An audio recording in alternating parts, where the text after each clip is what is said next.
Remember those old cameras? Like the ones where you had to like wait an entire week to get your pictures developed? It's amazing how fast technology changes, right?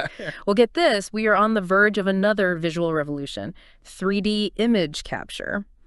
You sent over some fascinating sources, articles, YouTube videos, all that jazz, and I can't wait to dive in with you. It's a fascinating area, and it's moving so fast. We're moving beyond just, capturing a flat image to recreating the world in 3 dimensions. Okay, so imagine this. You're selling something online, but instead of taking a bunch of pictures, you just like take a quick video and boom, perfect 3D model. That's the power of technologies like Gaussian splatting. That seems to be all the rage these days. But before we get there, let's break down the different ways we can capture these 3D images. The sources mentioned photogrammetry, NURF, and this Gaussian splatting. Can you walk us through those? Absolutely. Let's start with photogrammetry, which has been around for a while. It's been like the workhorse of 3D capture for a while now.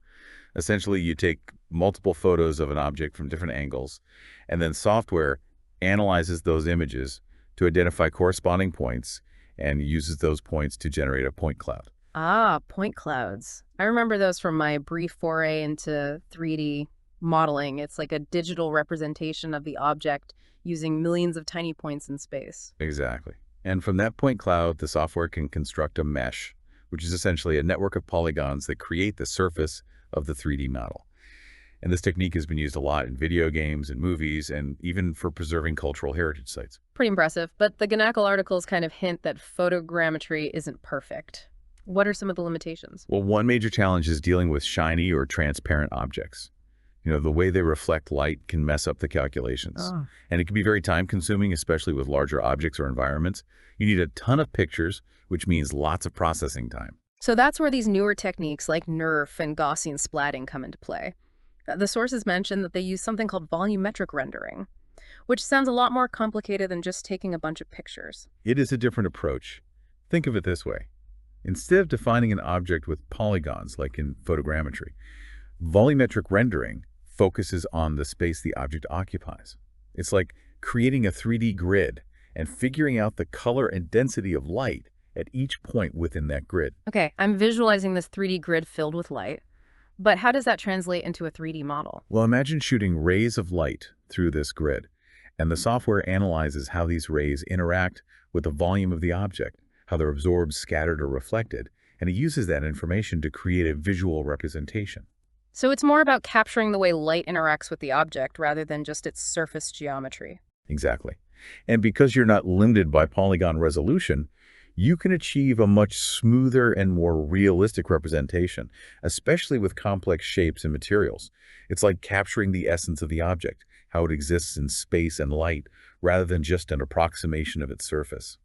That's fascinating. The Godzilla article even mentioned that museums are using this technology to create super detailed 3D models of artifacts, which makes total sense if you want to capture every little nuance of like a fragile object.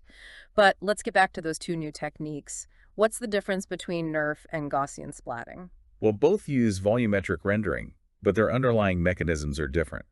NURF, which stands for Neural Radiance Fields, uses deep learning. Essentially, it's like training a neural network on a set of images to understand how light interacts with the object. So it's almost like teaching an AI to see the object and then recreate it based on what it's learned. Yeah, that's a great way to put it. And because it's analyzing light at such a granular level, NURF can capture incredible detail, even subtle variations in texture and material. But there's a trade-off, right? I remember reading in the Ganakel articles that NURF can be quite computationally demanding. That's true. NURF requires a lot of processing power, especially when dealing with complex scenes. It can take hours or even days to generate a high-quality NURF model. Which brings us to Gaussian splatting. The Ganakel videos seem really excited about this one. It sounds like this technique is all about speed and efficiency. It is. Instead of deep learning, Gaussian splatting uses a clever math approach that analyzes the scene and represents it as a collection of splats. These are like small, overlapping Gaussian functions that describe the color and density of the light at each point. Gaussian functions. Sounds like something from like way back in math class, but thankfully I don't need to understand the math to appreciate the results. Ganakel shows examples of people using smartphone apps to create these Gaussian splatting models in real time, which is incredible. The speed is definitely a game changer. And this accessibility means you don't need specialized equipment or a supercomputer to create impressive 3D models. Mm. Smartphone apps like Polycam Curieux Engine and Luma AI are putting this technology in the hands of everyday users. So you're telling me I could create a 3D model of my cat just using my phone. That's pretty amazing. But what about more serious applications? Do you still need specialized software? For professional use cases, particularly those requiring precise editing and manipulation software like Blender, which is a popular open source 3D modeling program, is becoming like a go-to. There are specific add-ons that make it compatible with Gaussian splatting files. So it sounds like we've gone from this very specialized, time-consuming process with photogrammetry to these newer techniques that are faster, more efficient, and even accessible on our smartphones. It's like the whole field of 3D capture is undergoing like a rapid evolution. It really is. And the implications are huge, potentially impacting everything from how we shop online to how doctors diagnose patients to how we preserve our cultural heritage. This is already blowing my mind, and we've only just scratched the surface. But before we get too carried away, I think it's time for a quick recap of what we've learned so far. Sounds good. Yeah.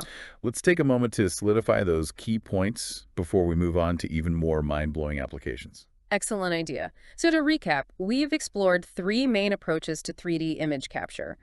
Photogrammetry, which has been around for a while but has limitations with shiny or transparent objects and can be quite time-consuming. Then we have NERF, which utilizes the power of deep learning to create those amazingly detailed 3D representations by essentially teaching a neural network to understand how light interacts with the object. And finally, we have Gaussian Splatting, which has taken the world by storm with its speed and efficiency, making 3D capture accessible to just about anyone with a smartphone. It's remarkable how fast this technology is evolving. Okay, I think we've got a good handle on the basics, but now I'm even more curious about what people are actually doing with these amazing tools. Are we talking about just creating 3D models, or is there more to it? Because the Ganakel sources hint at some truly mind-blowing applications. Oh, you have no idea. Yeah. Get ready to have your mind blown because we're about to dive into a world where 3D capture is transforming everything from entertainment to medicine to even how we design and manufacture products. Bring it on. I'm ready to explore the real-world impact of this 3D capture revolution. Welcome back to our deep dive into the 3D capture revolution. I'm still buzzing from our last conversation. We covered so much, from like the ins and outs of photogrammetry to the mind-blowing speed of Gaussian splatting. Now I'm ready to like see this tech in action, out in the wild. Well, get ready to have your mind blown again because we're about to explore some truly game-changing applications. And the Ganakel sources you provided are a treasure trove of examples. Perfect. I'm eager to hear about the most exciting developments. Like, where should we even start? Well, let's start with something we all love, entertainment. Remember how we talked about 4D Gaussian splatting and how it can capture objects in motion? Well, imagine taking that concept and applying it to movies. Whoa. So instead of just watching a movie, you could actually step into the scene and experience it from any angle. That's exactly it. It's like having a 360-degree view of the action, and you can move around freely within the scene. It's a level of immersion that's never been possible before. I can see how that would be incredible for action-packed movies or fantasy worlds like, The Lord of the Rings. But is this technology actually being used in films right now? It's still early days, but filmmakers are definitely experimenting with it. The Ganakel videos actually show some examples of scenes from The Matrix and Terminator that have been recreated using 4D Gaussian splatting. And it's not just about, creating immersive experiences for viewers. It could also revolutionize the filmmaking process itself. I'm all ears. How could it change the way movies are made? Well, imagine being able to capture an entire scene in 3D with all the actors and props in place. Instead of relying on multiple takes and camera setups, you could essentially film the entire scene in one go. That would save a ton of time and money on set.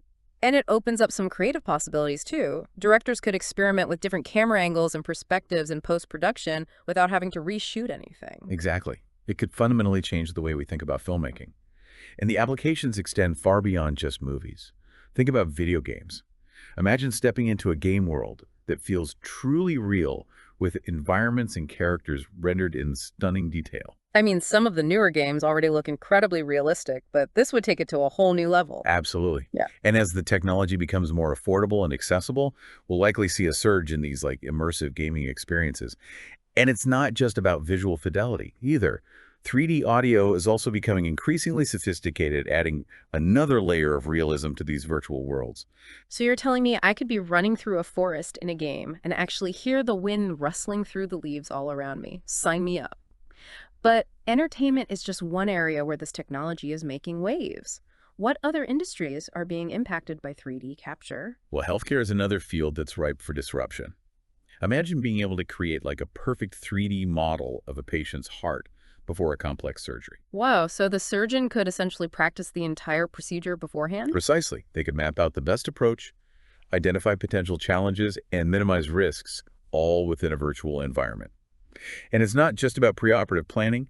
3D models can also be used during surgery to provide real-time guidance and ensure greater precision. That's incredible. It's like having a GPS for surgery. What other applications are there in healthcare? The possibilities are truly vast. 3D printing, which relies heavily on 3D models, is revolutionizing the creation of prosthetic limbs. We're seeing lighter, more comfortable, and even customizable prosthetics thanks to this technology. And in dentistry, 3D scanning is being used to create custom-fit dental implants and aligners, leading to more comfortable and effective treatments. It's amazing to see how this technology is like improving people's lives in such tangible ways. The Ganakel articles also mention some interesting applications in retail. Can you tell me more about that? Absolutely. Remember how we talked about Gaussian splatting being used for creating 3D models of products simply by taking a video with your phone? Well, imagine the implications for online shopping. Instead of scrolling through static product photos, you could interact with the 3D model, rotating it, zooming in on details, and getting a much better sense of the product's size, shape, and texture. I'm already imagining how much easier it would be to shop for clothes online if I could see how they actually drape and fit on a 3D model. That would definitely reduce the number of returns I make. And it's not just about improving the customer experience. 3D scanning can also help retailers optimize their store layouts, track inventory more effectively, and even personalize the shopping experience for individual customers. It sounds like this technology could completely transform the retail industry as we know it, but I'm curious about its applications in fields that might seem less obvious. Does 3D capture have a role to play in areas like law enforcement or historical preservation? You bet it does. In forensics, 3D scanning is becoming an invaluable tool for crime scene investigation. Investigators can create these incredibly detailed 3D models of crime scenes, preserving crucial evidence and allowing them to revisit the scene virtually, even years later. That sounds straight out of a CSI episode, but it's real, and it's helping to solve crimes and bring justice to victims. Exactly. And in the realm of historical preservation, 3D scanning is being used to document and preserve ancient ruins, artifacts, and even entire cities. We can now create incredibly accurate digital replicas of these treasures, ensuring that they're preserved for future generations, even if the originals are lost or damaged. That's a powerful application. It's like creating a digital time capsule to protect our cultural heritage. So we've covered entertainment, healthcare, retail, law enforcement, and historical preservation. Is there any industry that isn't being touched by 3D capture? It's hard to think of one. Even in fields like architecture and construction, 3D capture is revolutionizing the way buildings are designed and built. Architects can now create virtual walkthroughs of buildings before a single brick is laid, allowing clients to experience the space and make changes in the design phase. That would save a lot of headaches and costly revisions down the road. And during the construction phase, I imagine 3D scanning could be used to monitor progress, ensure accuracy, and even identify potential problems before they become major issues. You're exactly right. It's like having a digital blueprint that's constantly updated with real-world data. And this technology isn't just for massive construction projects. Even homeowners can use 3D scanning to create models of their homes for renovations or to document existing conditions for insurance purposes. It sounds like 3D capture is becoming an essential tool for just about every industry imaginable. It's really changing the way we work, play, and interact with the world around us. It truly is a game changer. And as the technology continues to evolve and become even more accessible, I think we're just scratching the surface of what's possible. Okay, I think my mind is officially blown. This deep dive has been incredible so far. But before we wrap up, let's take a moment to highlight some of the key takeaways for our listeners. That's a great idea. We've covered a lot of ground today. The main point I want to emphasize is that 3D capture is not just like a futuristic concept anymore. It's here, it's happening now, and it's impacting our lives in like profound ways. From stepping into our favorite movies, to creating personalized medical treatments, to preserving ancient wonders for future generations, The applications of 3D capture are as diverse as they are transformative. And we're only at the beginning of this journey.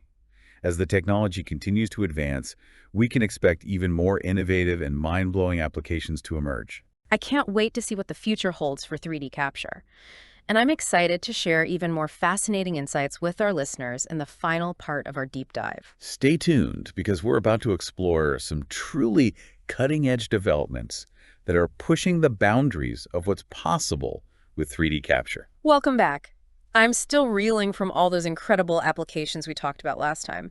We saw how 3D capture is changing the game in entertainment, healthcare, retail, and even historical preservation. And we're not done yet. You sent over some sources that hint at even more like cutting-edge development stuff that's really pushing the boundaries of what we can do with 3D capture. Okay, I'm officially intrigued.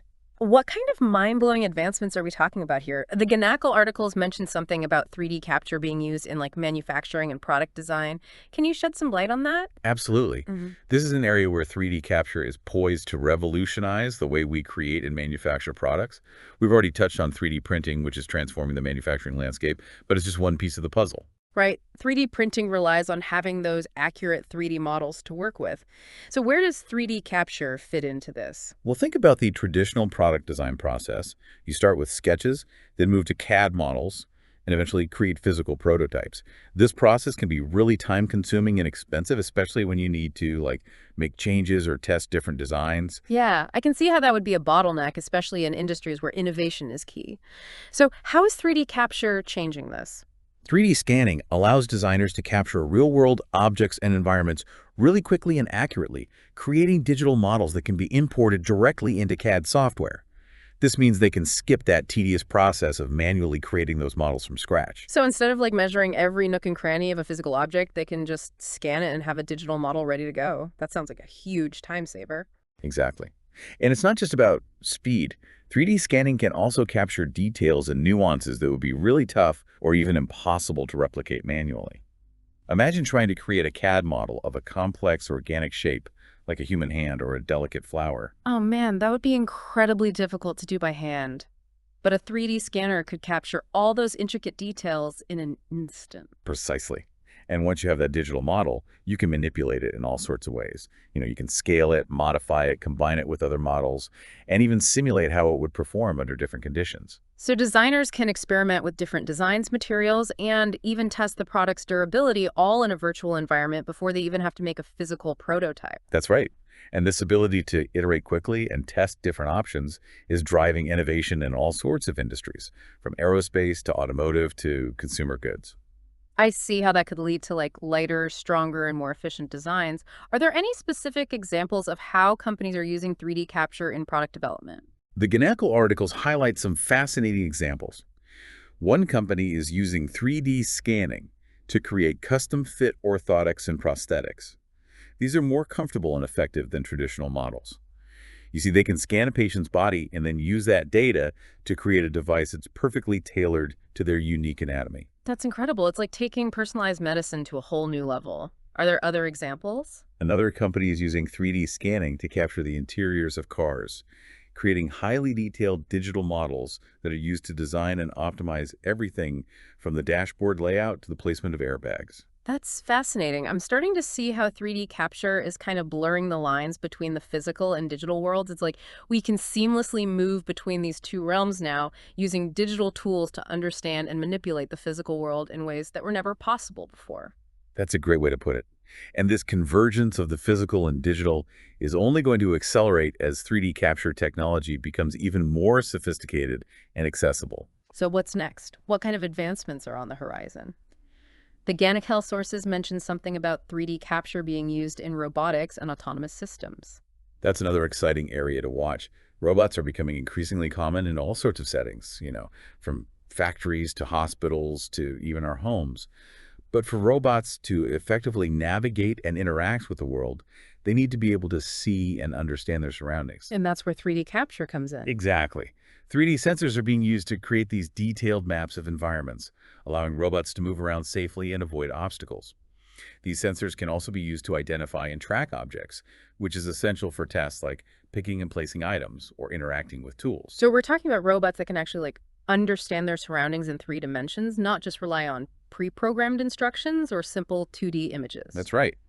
And this ability to perceive the world in 3D is a key enabler for more sophisticated robotic applications. We're talking about robots that can assist with complex surgeries, perform delicate assembly tasks, and even help with household chores. It sounds like we're on the cusp of a robotic revolution. But I'm also thinking about the implications for autonomous vehicles. 3D capture must play a crucial role there as well. Absolutely.